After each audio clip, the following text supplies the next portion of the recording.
What's up, and welcome to Life Adventure Family. Galing kaming snow doon. Ay, hindi nakita.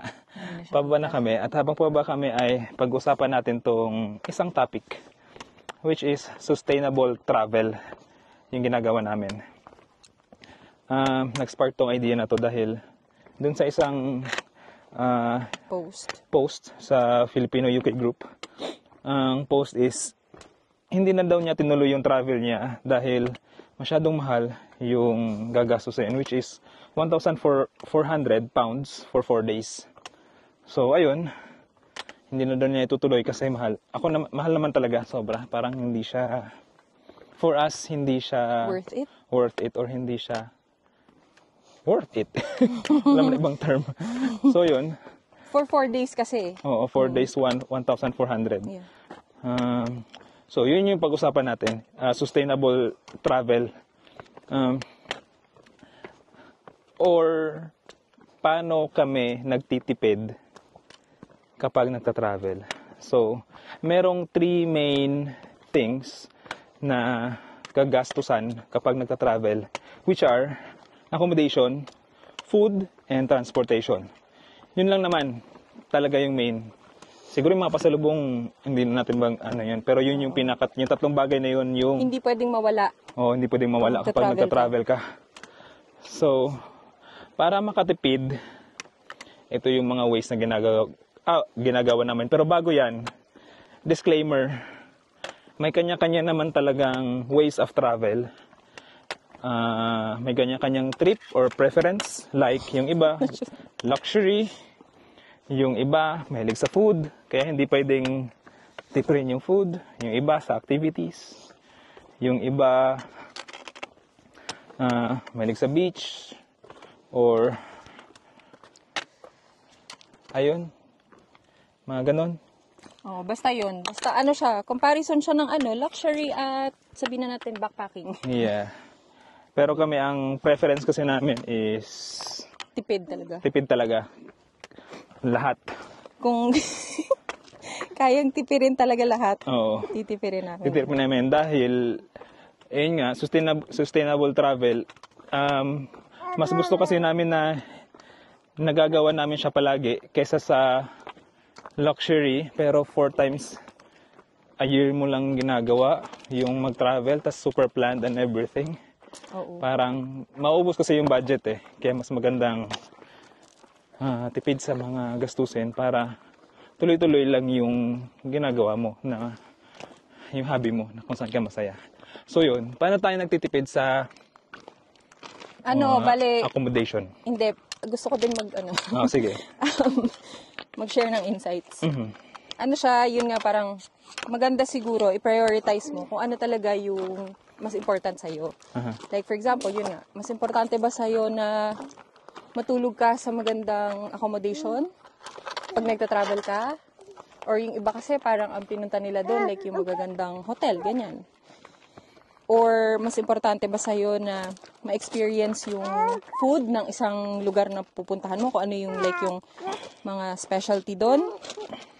Or sa transpo, ayaw mong ayaw mong ma-hassle, ganyan. Na willing ka maglabas ng malaking pera para lang hindi ka ma-hassle when it comes to pagta-travel. Yun, maganda parang i-prioritize mo alin doon. Tapos, kung ano yung least priority mo, yun yung tipirin mo. Kasi nga, para sa amin ni Lavi, kahit di kami mayaman, alam mo yun, parang nakaka-travel kami ng paulit-ulit. Kaya naming mag-travel kahit parang twice a week. Kasi, kumbaga, hindi nabubutas ang bangko, hindi nabubutas ang bulsa namin. Meron pa kaming ilalabas, parang ganun. Kasi super grabe kami kung magtipid talaga. So, ayun, mag-share lang kami ng mga tips as well as kung paano yung ginagawa namin personally. Pero, hindi naman namin sinasabi na parang ganito yung dapat ginagawa ng mga tao. Kasi nga kanya-kanya yan. Share lang namin yung sa amin. So, number 1, accommodation. Marami kasing ways para makatipid ka sa accommodation. Parang may mga Airbnbs na ngayon, di ba? Unlike before, parang wala ka kasing choice. Kailangan mo talaga mag-hotel. Kung gusto mo ng isang proper parang room with air condition, for example, ganyan, na talagang parang may bed. Pero yon may mga Airbnbs. Also, mga travel lodge, ganyan. Marami sa booking.com. Marami ka nang masa-search dyan eh. Lalabas siya, parang pwede mo siya i-filter. Yung pinakamura lalabas. Pero for us, ang pinaka, as in like, tipid to the max talaga is camping. Dalawang types yan. Pwede kang mag-camp sa campsite, which is sobrang mura lang. As in, babayaran mo lang either yung per head or yung area lang kung saan mo ipipitch yung tent mo. Normally, mga nasa 7 pounds. Yeah, Ganyan. 7 pounds lang. Tapos, 2 pounds per head. Ganon. Ganon. So, let's say, per night, 7, 8, 9, 10, 11. 11 per night. Ganon. Pero, meron pang mas tipid, which is wild camping. Walang bayad talaga at all. Yun nga lang, ikaw talaga yung maghahanap like ng best spot. Tsaka, wala siyang amenities. Hindi kagaya sa camping site na may mga amenities like merong banyo, merong lababo, ganyan. Ano pala, before kasi, nung pag-winter, hindi kami nagwa-wild camp. Kasi obviously, sobrang lamig. Kasi yung mga gear kasi namin is, hindi siya pang 4-season tent. Ay, 4-season tent, sorry. Hindi siya pang 4 seasons na gear. So, ang ginagawa namin is, mga hostels, ganun. Ano siya, parang dormitory type siya ng mga rooms. May mga bunk beds, ganyan. Sobrang mura lang din niya. Depende sa months. Yun, obviously kung hindi peak season.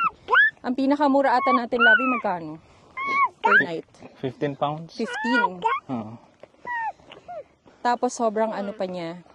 Usually yung mga hostels, malapit na sa mga hiking, mga hiking sites. Ganon. Tapos wala, charming man naman din sila. Yun nga lang, ang kasi sa hostels, common yung nila, common yung kitchen, minsan common yung shower, common yung toilet, ganun, yun lang. So parang kung hindi ka masyadong cowboy, kung medyo sensitive ka sa mga ganong bagay, maybe it's not for you. Pero yun lang, yun. I guess yun yung reason kung bakit mura sila. Yun, that's it for accommodation. Yeah. Pero itong style namin is yung wild camping or camping. Best siya kapag ang trip nyo ay hiking. Kasi minsan, mahirap naman mag-wild camp tapos ang trip nyo is city. Walang lugar para makapag-wild camp. Oo, mahirap mag-wild camp. Mag-wild camp ka tapos Edinburgh. Pero actually, kaya siya. Pero syempre, hindi advisable. Pero nung nagsisity tayo, mostly Airbnb, di ba? Oo. Tsaka yun nga, sa booking.com, marami. Minsan nga may pagstayan pa kami na sa taas siya ng pub. Oo. Although, maganda kasi yung place naman is, maaga nagsasara yung mga establishments. So, hindi naman super late din nagsara yung pub. So, yun. So, yun. Next na gastusin is, pag nag-travel is, food. So, kami, para makatipid sa food, is nagbabaon kami. Yun yung pinaka-simple answer. Nagbabaon kami, halimbawa, overnight kami ngayon. 2 days kami. 2 days, 1 night, nagbabaon na kami ng adobo or spam. Kagaya nung dinner namin kagabi, spam. Instead na bumili sa restaurant or sa mga fast food, nagbabaon kami para makatipid. Pero, sabi nga namin dati, disclaimer, kapag nagka-travel ka at ang trip mo ay foodie ka, hindi... Or ang dinayo mo talaga is yung specialty doon. Yeah. Food specialties.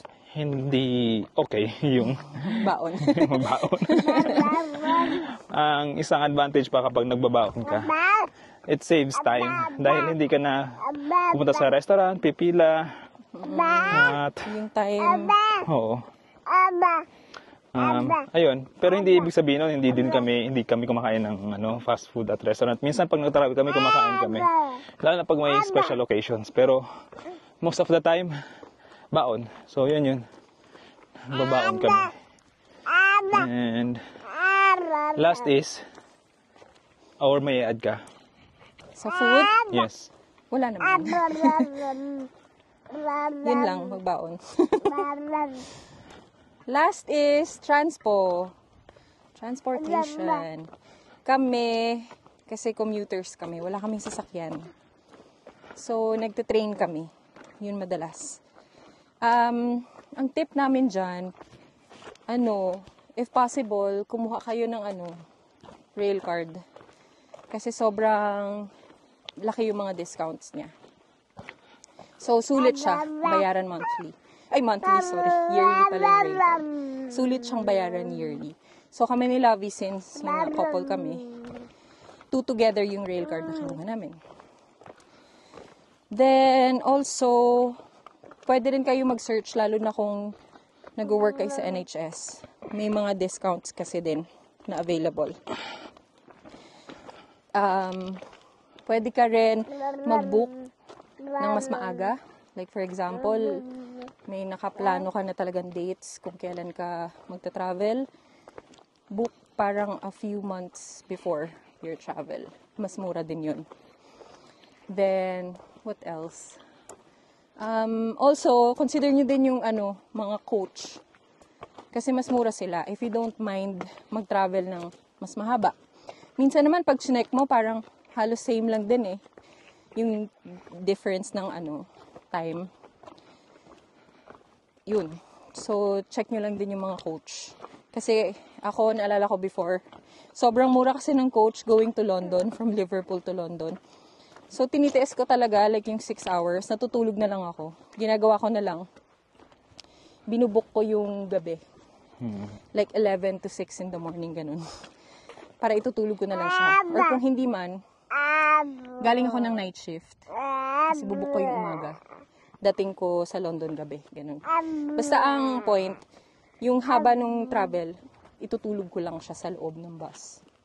Which is, a pamasahe ay 5 pounds or 6 pounds Sobra lang. kasi. Compared sa trend na Versus- 30 to 40 pounds. Minsan nga nagsi-70 pa eh. Yeah. So, yun. Yun. Meron din pala kaming natutunan before. Like for example, sikat yung train station. Minsan kapag malayo. For example, Liverpool to, kunyari, London. Mahal siya. Pwede mong i-check yung mga stops na dadaanan. Tapos pwede mong i-cut yung trip. Like for example, Stafford. Liverpool to isang stop na hindi sikat masyado yung Stafford. yung train station, like Stafford. Ganun. Tapos Stafford to London, since mas napaiksi siya. Minsan yung total niya mas mura. Ganun. Ang problem nga lang doon, additional time kasi yung magwe-wait ka ulit ng tren doon sa connecting mo. Yeah. So, yun. So yun nga, sabi ko nga kanina, kung ang priority mo is ayaw mong ma-hassle sa pagta-travel, sa pagsakay-sakay ng train, paghintay, ganun. Yun, ka talaga. Maglalabas ka talaga ng bigger amount. Yun. Yeah. At may natutunan din kami sa friend namin na si Friday. May mga discount din kapag sasakay ka ng tren mo, 20% discount. Avanti West Coast tsaka Northern Railway. Search nyo lang Avanti West Coast discount. Lalabas yung website. Hindi pa namin na-try. Hindi pa kasi namin siya na-try kasi may rail card naman kami. So yun, 20% discount din. Malaking tulong din yun.